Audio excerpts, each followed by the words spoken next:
So today, we wanted to present on TEFRA. There's a lot of moving pieces with TEFRA and just kind of understanding the process of how you get connected, enrolled, or if you maybe say you have youth that is transitioning from TEFRA into adult Medicaid. So we have some key players to the table, and I'll let you go ahead and do your introductions. Go for it, Josh. My name's Josh Shankus. I work for Turning Stones Care Coordination. I'm in the process of getting my certification. I've been shadowing under Brittany for over 3 years now. And so I hope to get my certification and then primarily do TEFRA because, I mean, that's what I've been surrounded by it for the last 3 years, and I've learned a lot. So I think there's a void and I want to help fill it. And I'm Heather Allen. I'm a care coordinator at Supernova Advocates. So we've been around for 4 years, I think now, and doing TEFRA the whole time too. And so it's been a learning process because when we first started, nobody really knew what TEFRA was. And I think there were 2 care coordinators in the state that did TEFRA at all at that point. So it's been a real learning curve. And I'm Sina Fisher, and I'm a trainer with the state of Alaska, specifically Senior Disability Services. And believe it or not, we have a very small portion of what we do with TEFRA. It's very defined and very small compared to other things that we do to help people navigate supports and services in the community. I am Cassandra Lynch, and I'm a trainer with Senior Disability as well. Well, we sure do appreciate you taking time out of your day. And Kayla, our artist, put that "what in the world is TEFRA" up on the board. So I think that is very appropriate. So we would like, if we could, just to kind of divvy up portions of today's Lunch and Learn. So, Sina, if you could talk more about what SDS does when an application comes your way. You start out with you, Heather, kind of going like an overview of what TEFRA is, and then kind of your portion of stepping foot in and when you would make contact with the family, and at that point, moving forward with what you would do. Does that sound like a game plan? Sure. All right, TEFRA, it's an acronym, stands for Tax Equity Fiscal Responsibility Act, right? Something like that. Sometimes it's referred to as Katie Beckett money or the Katie Beckett grant or whatever. It is basically a Medicaid eligibility. It is, you have to have a level of care to receive this Medicaid eligibility, and that's where the care coordinators come in. The only thing that SDS does is to determine the level of care for ICF, IID, which is Intermediate Care Facility for people with intellectual disabilities, developmental disabilities, or individuals with intellectual developmental disabilities. Yes, there's a quiz later, right? Yeah. It just basically means that without supports in the community, institutionalization would eventually happen. And we don't want to do that. So we want to make sure that the Medicaid supports can come up and support a young person who is perhaps in a family that doesn't necessarily meet Medicaid financial qualifiers. Okay, we don't want to limit any family, any American family from striving, growing, being able to make more than $50,000 a year. The most heartbreaking thing to hear is a parent who is holding themselves back in their career because if I make too much money, my child won't be on Medicaid anymore. Okay, so Katie Beckett came from a woman, her name Katie, of course, and she had a lot of respiratory issues, a lot of autoimmune disorders, that sort of thing. She wound up spending most of her childhood and teens in the hospital because the cares that she needed were medically intensive. But she would wander around the hospital and talk with people, do all the wonderful things that our chattery children and teens do, right? So her family, though, had to not really keep themselves impoverished. They were actually a wealthy family, but not wealthy enough for these medical cares. It's ridiculously and way more expensive now, 30 years later, to do this. So they appealed to President Reagan at the time and said, you know, we'd really like our daughter to be home with us, and she could be were it not for these medical cares. So this TEFRA Act came into place to allow these young people, young adults, or children to be able to receive the medical supports that they need in order to live in their homes and go to school and that sort of stuff. Now, there's a whole nother layer of waiving the Medicaid requirement to be in a hospital. This just allows this family that would not normally meet Medicaid qualifiers to a pathway in. So it's a pathway into Medicaid eligibility. Based on the child's income. Mm-hmm. And really the only piece that SDS handles is the level of care determination for the IDD, intellectual developmental disability. That's it. Can you speak a little bit of what that level of care consists of, who actually completes it? We do have qualified QIRP, qualified intellectual developmental disability specialists, basically. Through their education and experience, they're qualified to administer something called an ICAP, an Inventory for Client Agency Planning. Been around 25 plus years, a little bit archaic, but is very proprietary. So there are things that we can't change. Like one of the questions to the people that we interview that would be around an individual who is seeking level of care, we interview 3 individuals at the ICAP, and one of the questions they ask is, would this person be able to dial a rotary phone? Well, heck, most 14-year-olds couldn't dial a rotary phone right now. Maybe like, what is that? Yeah, exactly. Oh, But we can't remove that question, though, because it's a proprietary tool. But it basically, the ICAP is administered to the 3, we call them respondents. One can be a parent or an individual who lives every day, 24/7 with this person. The 2 other people need to be very integral in the person's life. A teacher that sees them, you know, more times than not. A grandparent, a sibling, some therapist is a good one. Mm-hmm. All people that are looking to support this person and are familiar with their daily supports. Because it's one thing for me to say, sure, my 14-year-old can go in and make an after-school snack, or when they come home from school, I don't even get home for 2 hours. All I do is send them a list and says, you better do this or mom's going to strangle you, right? Very different than my friend whose son is autistic. There's no way that he could go home by himself, make an afternoon snack, do the chores, that sort of thing. He needs that kind of care. So when we sit down and say, can your child feed themselves? Her answer is yes, my answer is yes. Hers is different though. Mine is, go get it, you're hungry, there's the kitchen. Hers is, okay, I'll make you a sandwich, I will cut it up, I will sit right there and remind you to eat the sandwich and not the other things on the table, because he also has pica and he'll eat anything that fits, right? So the answer is still yes, but they're different. So when we go through the ICAP process, we identify to the minutia, what is that level of difference? It isn't just this broad question, it's very detailed.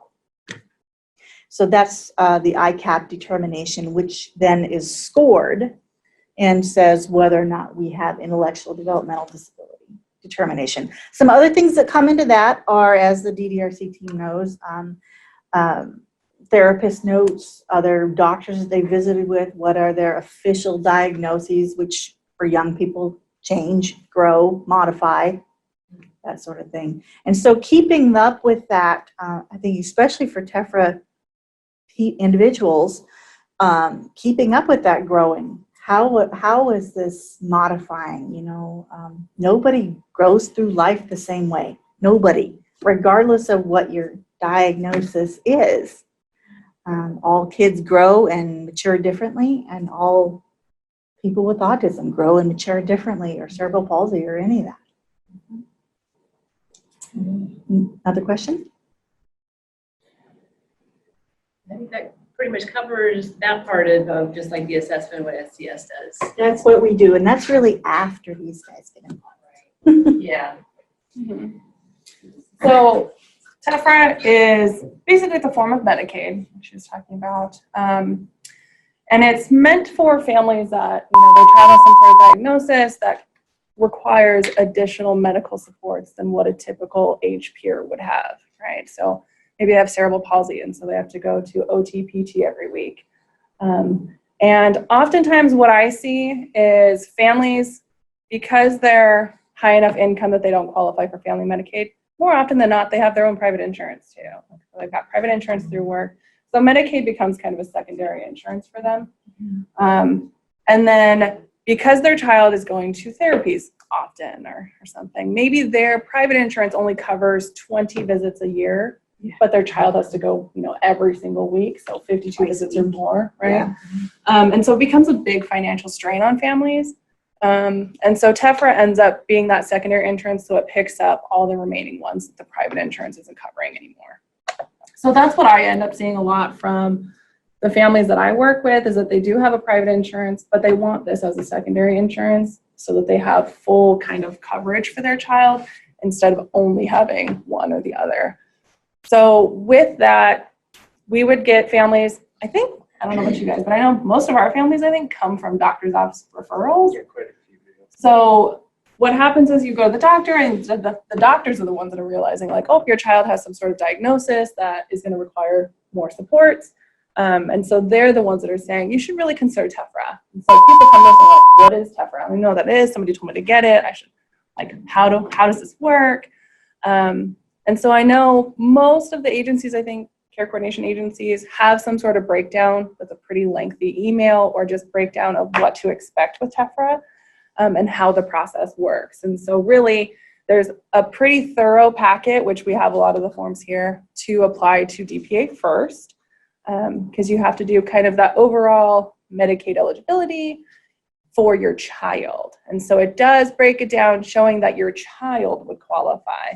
And really, none of the children that I know, at least, have an income that puts them over the Medicaid limit, right?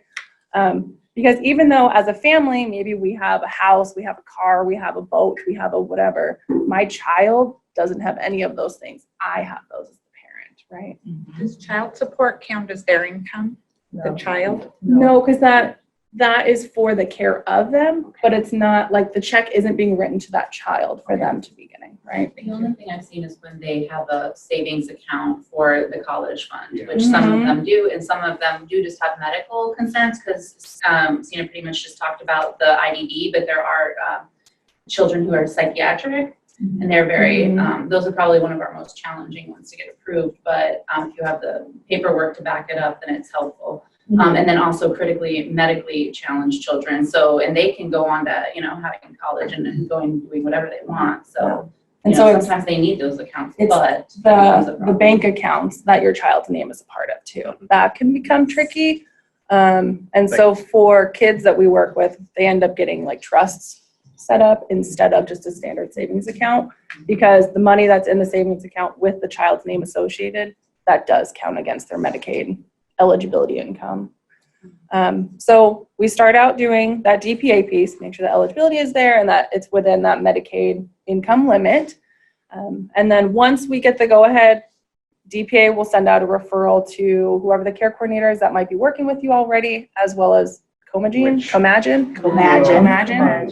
The yellow It used to packet, be here's something the else. It space should be and Qualis. permission Yeah, to it was release Qualis, yeah. information.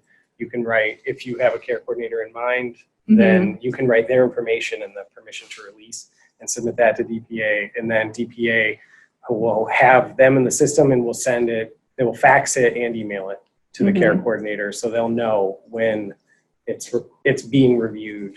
And and then you'll be connected to the case, and they'll they'll give you continually a get date updates. when everything has to be turned in by. And more often than not, you are going to work with a care coordinator first. I mean, at times there have been people that have made it through that first process and then call us and we're like, what? Good job. Yeah, good job. So once that's been established, then we get the referral.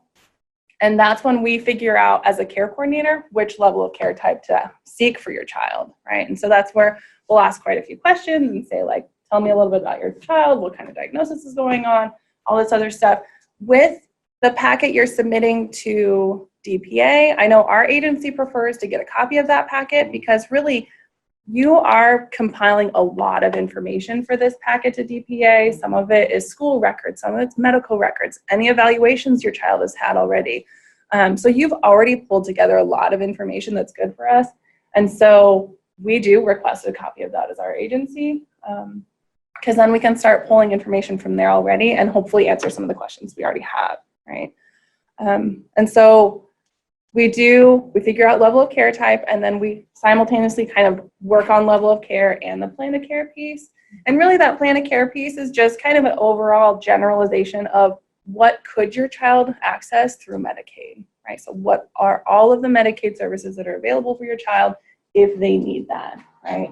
So it's not meant to be like, my child goes to OT, so I'm only listing out OT. I'm listing out all the different therapy options, all of the different, like eyeglasses, ophthalmology, dental, anything that your child might access throughout the year, we're putting that into the plan of care because it's giving you that option, provided that you're doing a Medicaid provider and that it's something your doctor is recommending. So once we submit the level of care piece, which one type of level of care is what Sienna was talking about, that gets sent to the state, but there are 2 other types. In my opinion, I don't think you need to know what types they are really, because it's just a lot of information, and that's what the care coordinators are here for. Like, we know what types of level of care there are. So you just tell us kind of about your child, and we can help you figure out which one might qualify. Otherwise, sometimes it's just too much information. So you get the level of care, the plan of care. We turn those into the appropriate providers, whether it's Comagin or SDS, and then just wait for the approval to come back. Once that approval comes back, if your child is approved, you're good for 1 full year of service for TEFRA. TEFRA that's kind of what we do. We don't see you all the time. We just talk to you during your renewal time, make sure things are going well, see what kind of updates you have medically for your child. If you have questions throughout the year, we'll answer questions and do stuff like that. But otherwise, there's not a lot of interaction between care coordinator and TEFRA families because it's not really the name of the game for what TEFRA is providing you. It's really meant to be more of just that secondary kind of insurance for your child specifically.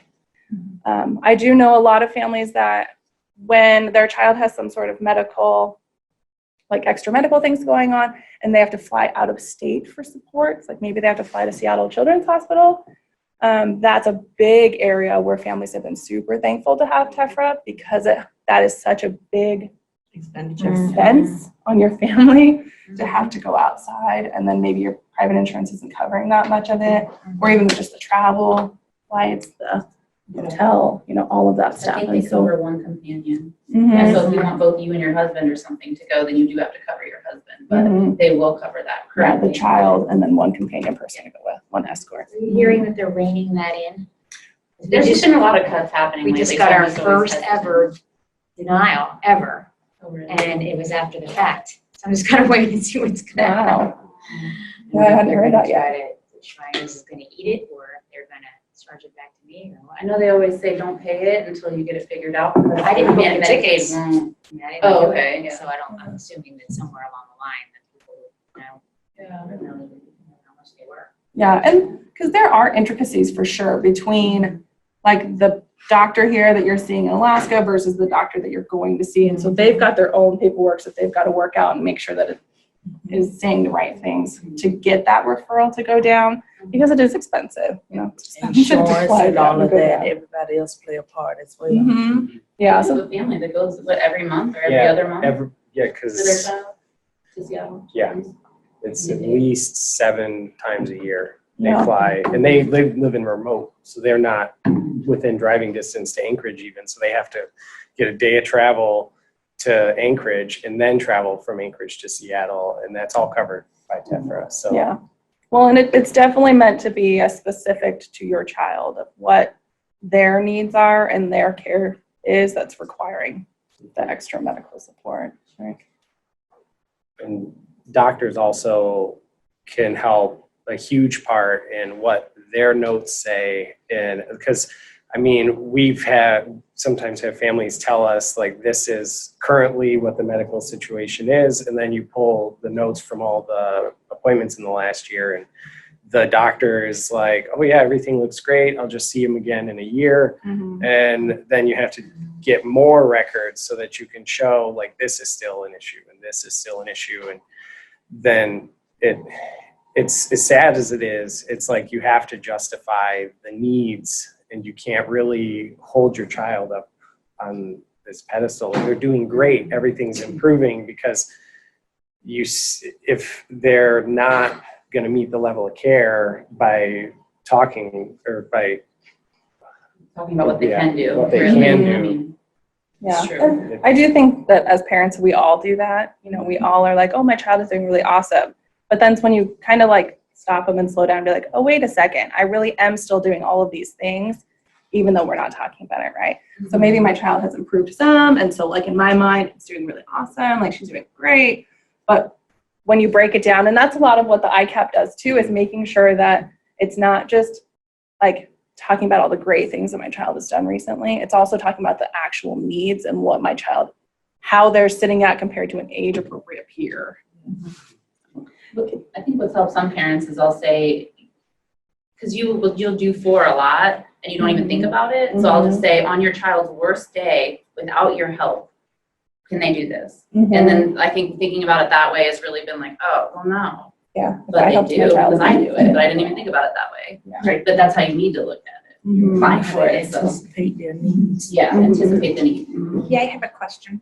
So what if, like on the plan of care, if you don't list braces or travel out of state, but it comes up unexpectedly, is that something that needs amended? Or are they looking that specifically For back? TEFRA, the plan of care in TEFRA and the plan of cares for the Medicaid like home and community-based waivers, the TEFRA plan of care is more like a generic document that it's like these things could happen, but they won't necessarily.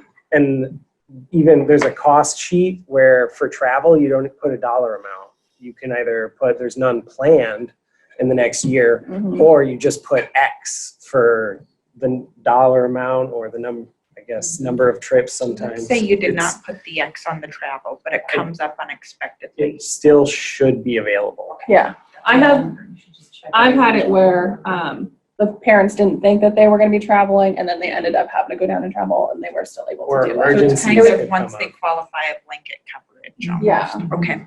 There should be things that TEFRA covers, like the number of appointments with certain specialists, and then just like any insurance, and things that it doesn't. And it shouldn't just be if it was listed that it's covered, it should just be covered. And then if it's needed, it's covered. Because it's what we're doing as the TEFRA coordinators, we're just making sure that you have this availability, but then really it's coming down to the doctor to justify why they're sending a referral for something, or why. So it's the doctor proving that, yes, this person has cerebral palsy, so they need to go to physical therapy. They need to go to occupational therapy. It's not that us as care coordinators need to write it into the support plan.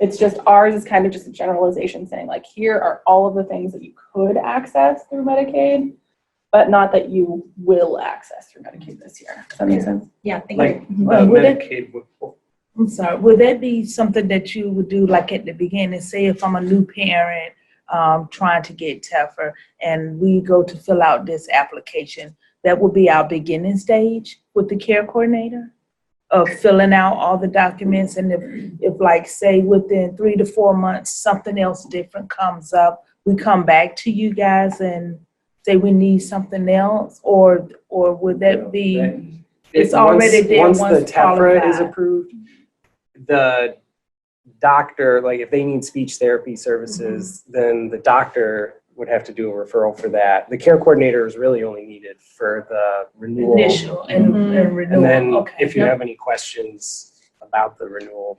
That's what I was trying to ask. Yeah. But we do get contacted by some families throughout the year that say their Medicaid was cut off. And so then we usually have to and start. we troubleshooting generally with have Medicaid. nothing, if the TEFRA level of care approval was done, then it's nothing from the care coordinator. It's Sometimes gotta the be GPA something. Medicaid puts in something wrong. Yeah. It could be a lot Somebody of gets things. switches, and so we have to help with that. So, I mean, there are questions throughout the year where families will say like, hey, this just happened. Can you help me with this? And more often than not, like we provide resources and say, here's how to kind of move forward and fix things if there's something going on, or if you have a question, we can help you kind of figure out who to talk to, who to ask. But in my experience, I have yet to have a TEFRA family that needed me to be the one doing a lot of stuff, because more often than not, what TEFRA is helping them with is getting their medical coverage. And so when they're asking questions, they're asking their doctor, they're asking their therapist, they're asking their, something like that. It's not usually me. Like, even though I might get calls, but then I would say, hey, we should really talk to your therapist about that one. Your PT is the one that would know how often you should be going. It seems kind of tricky, but it's really not. So you can definitely reach out to your care coordinator if you have questions, but we would be then rerouting and saying, oh, really? I think that's the doctor question. Like, they should be sending a referral for you. Because we can't write referrals for medical providers. It is a That's lot. why I should talk to her. Yeah. And the only reason I'm asking these questions, we kind of went through this some years ago, and I have a grandson that's autistic. We had a TEFRA application, got it from DPA. No one could tell us where to begin. Yeah. So how would a person know where to begin with a TEFRA application? They get the application and then do what? As the list of care coordinators that take TEFRA, and TEFRA is different from the home and community-based waivers. Well, because how would they know that that's a to good start question. that part? Care That's what I'm coordinators are saying. prohibited from soliciting, so they can't, if they see someone who they know has a disability, they can't approach that person and say, I offer care coordination services, because number one, they could have a care coordinator already, or maybe they're doing fine and they don't need services, and you're offering services that they don't need, thinking that they They need may that. need So service. care coordinators have to be contacted by families or have referrals put out from other people to contact them. So either a therapist has to let a family know, a doctor has to let a family know, Stone Soup Group. The schools surprisingly know very little about what services are available. Absolutely. And what I did find was, even at DPA did not know to say, contact the care coordinator or contact such and such. So how can that part be helped? Because normally when you need Medicaid, either you're on regular Medicaid and now you find your regular Medicaid do not cover speech, OT, whatever else service. And then they say, oh, you may need TEFRA, but you go to try to fill out TEFRA and you're like, how, what? And doing I that, wish no there one was a is simple saying, answer, here's but I don't help, have one. here's who to call.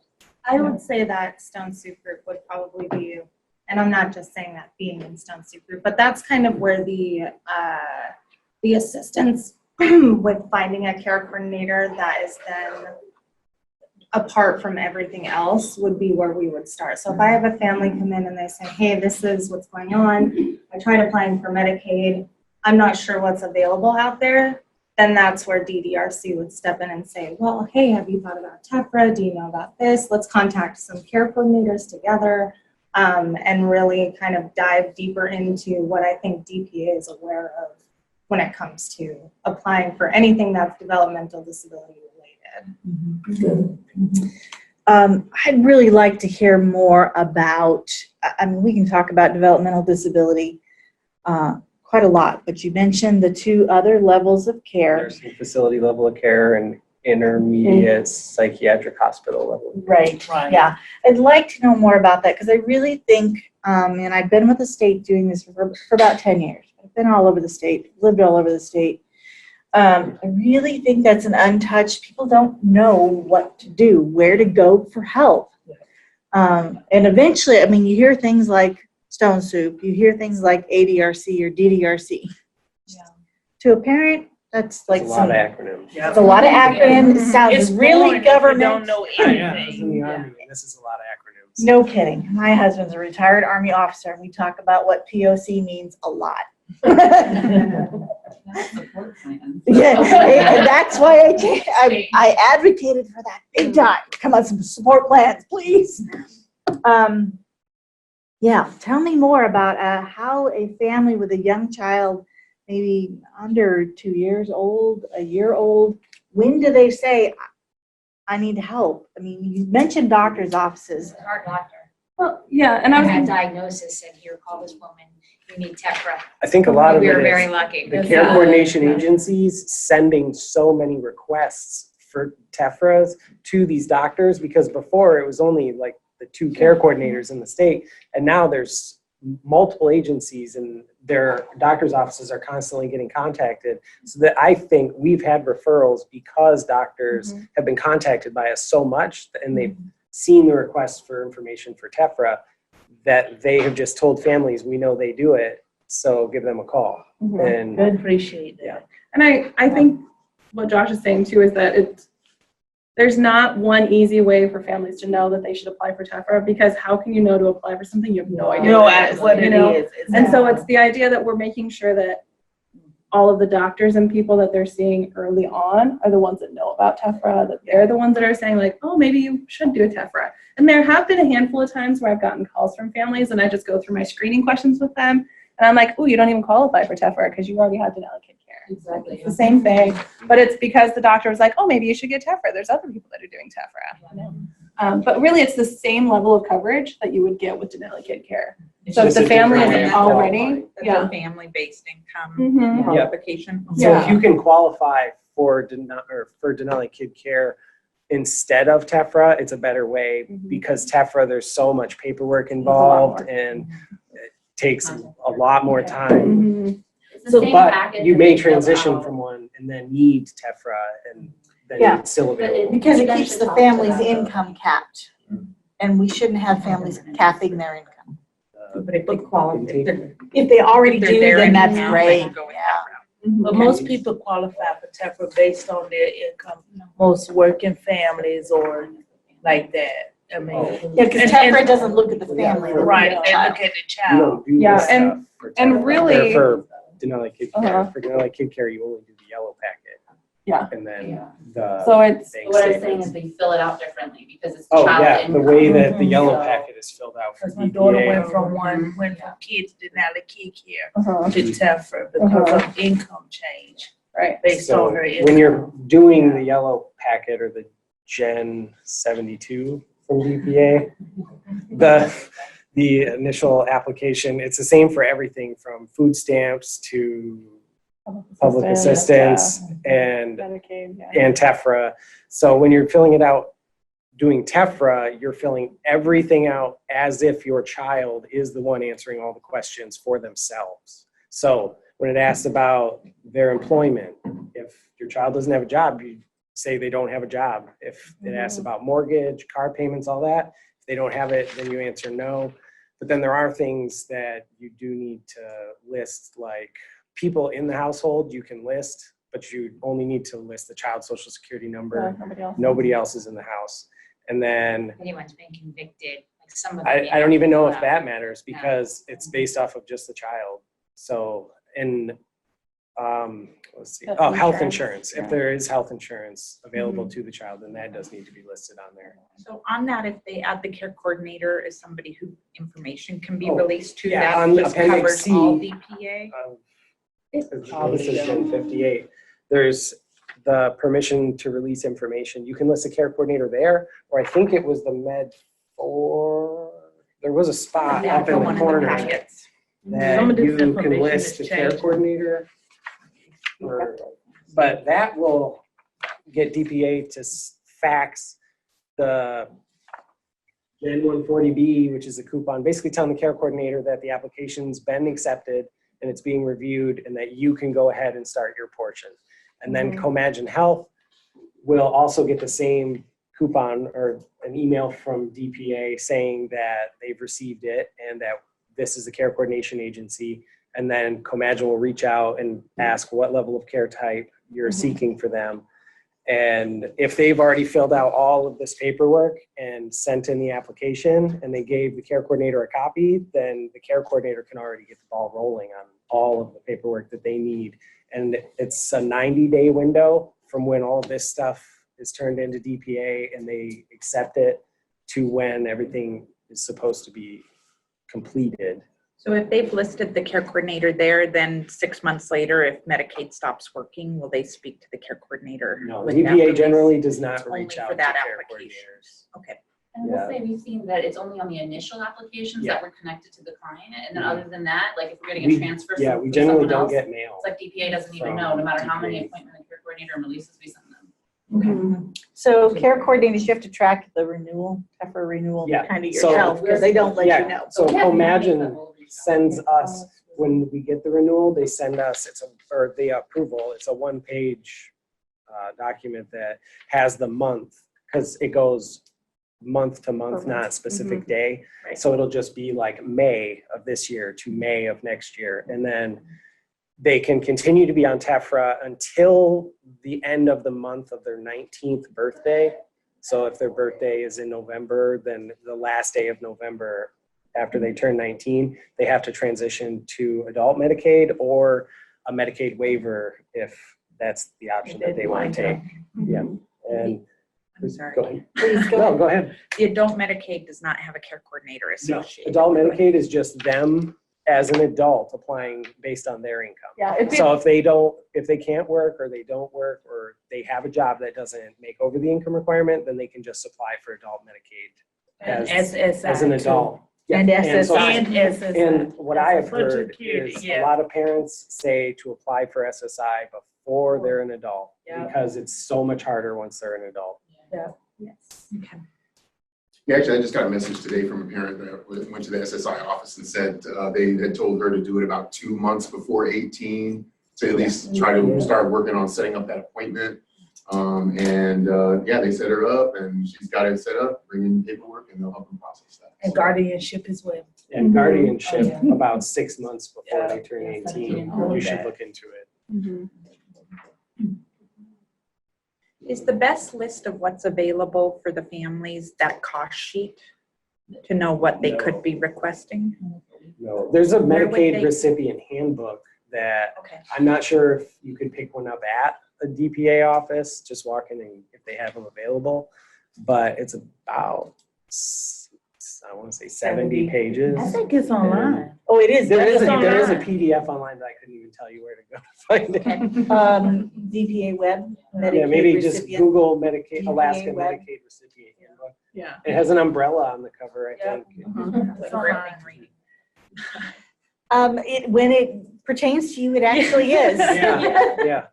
Because I've tried to look through it and find information that I didn't know the answer to before. And yeah, you look through it, you're like, oh, I didn't know we could do that. Okay, we're doing that.